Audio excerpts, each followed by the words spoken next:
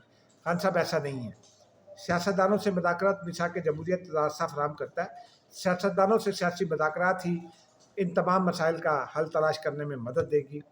Establishment یہ کہہ رہی ہے کہ وہ سیاسی مداخلت نہیں کرتے، تو وہ درست کہہ رہی ہے۔ ابھی تک کوئی ایسی نشانی نہیں ملی کہ اسٹیبلشمنٹ نے پی ٹی آئی کے ساتھ مذاکرات سے حکومت کو روکا ہو۔ ماضی میں مذاکرات ہوئے، پی ٹی آئی والے چلے گئے تھے وہاں سے، وہ عمران خان کی شرائط کی وجہ سے۔ تو بس ابھی بھی آپ کو مذاکرات، اگر ملک کے لیے راستہ نکالنا ہے، سیاسی راستہ نکالنا ہے اپنے مصائب کا بھی، تو سیاستدانوں سے مذاکرات کیجیے۔ خدا حافظ۔